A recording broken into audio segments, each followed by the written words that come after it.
out of each rhizome that I dug up to cut and sell to customers, I kept the worst pieces for myself because I wanted to see how many of those I could propagate. I knew I could propagate several, but I just wanted to see out of the 7 what the success rate was on sort of shitty rhizomes, meaning their roots weren't all developed. Maybe they had a broken portion of the rhizome, no feeder roots, whatever the case may be.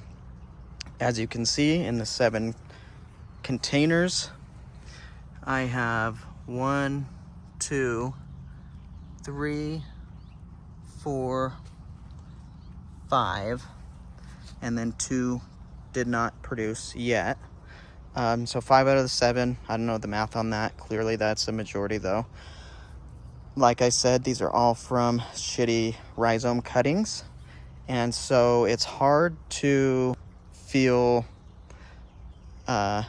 guilty for selling somebody a very healthy and inspected rhizome cutting as a professional grower and them saying that nothing has shown up. I'm not there to help them, but I give them a top quality cutting. I actually do a 3 to 4 point inspection on every single cutting that I ship and sell locally to ensure things like it's not broken, it doesn't have any rot, it's not infected, no pests, stuff like that. And also I ensure that it has adequate and healthy feeder roots. So as you can see, all of these grew just fine, and I don't issue refunds. One of these put up a double. You can see the guy right there. Ironically, that is one of the smaller container sizes out of all of these.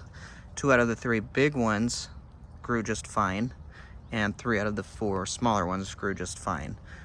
So it's hard to say I'm happy to replace your 4 rhizomes that you ordered on the other side of the country because they didn't grow, which I don't do. Any of us who know gardening well, it doesn't matter if it's bamboo or something else, you can never guarantee a plant will grow, whether it's your weather, your region, your soil, pests in your area, whatever it may be.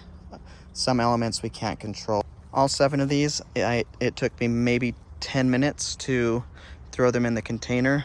They do normally get full sunlight, which is ideal. So for anybody who is curious maybe why their rhizome didn't propagate, it could be this reason. So that's one more quick thing to point out about this bamboo that I am germinating is the soil has sat like this for 6 days. When it was along this fence, the bamboo holds up well in various soil conditions, even in containers. That's all for today.